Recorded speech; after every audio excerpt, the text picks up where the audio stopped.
All right, number 5 is the lino lace on your handout. It's gonna be this one right here that has the space in between. It's with the gray, and you can. This is the one you can see your warp strings through. Okay, so you start out with picking up the first warp string, putting it over that second one, and I just move that one over with my thumb, and I'm gonna pick that second one up. So I'm going to show you here. So it creates a twist down here and a twist down here. There should just be one twist.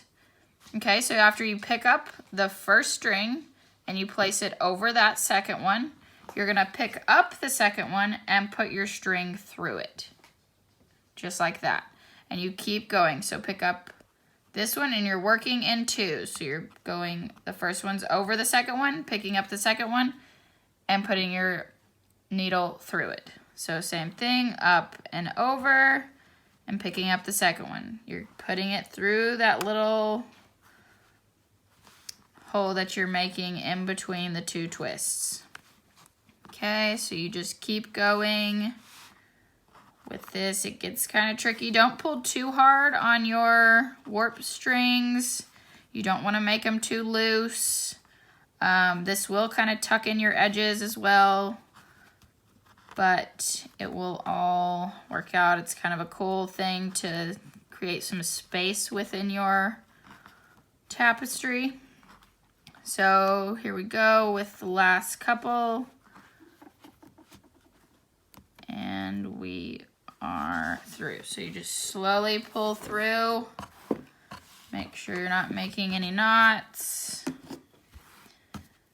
And I would just kind of pull it through, and then we can worry about where it's going to sit in just a second. Okay, so you're going to want to kind of tug on both ends and bring it down. Okay, so make sure it's all the way in, and then see how it created this twist. Okay, so it twists in between, so the weft strings don't go all the way down, and that's how it creates that space. There's a little twist in each one. So it's a little bit different going back the other way. You need to be, so it's created this twist up here. We've pushed down the bottom twist, and then there's a twist kind of up here. Okay, so what you're gonna need to do, we've ended over that string, so we're needing to go under, but we have to go on top of this twist that we made so that we bring that down in between our next row. Okay, so we're going under, since this one ended over.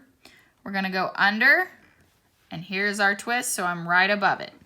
And you're just gonna do a regular over under weave all the way back. Okay, so if you decide to do lino lace, you have to end with it going back this way. The reason being is you don't want that twist in your warp strings. That is going to mess up anything that you do next. Okay, so this is gonna end, and now our strings are straight again, and the twist is down here. Okay, so we're just gonna pull it through all the way and pull it down a little bit more. You can have it a little spaced out, but it just looks better if it's kind of closer together. Okay, so I don't want you to use this too much. You do have to go the full length of your loom, remember? But I don't want this to be your whole entire project. So just do a few rows if you want to spread them out. If you want to do a section in the middle or a section on either side, that works great, but just don't do the whole thing. Remember, you have to have 3 different techniques. So this was lino lace.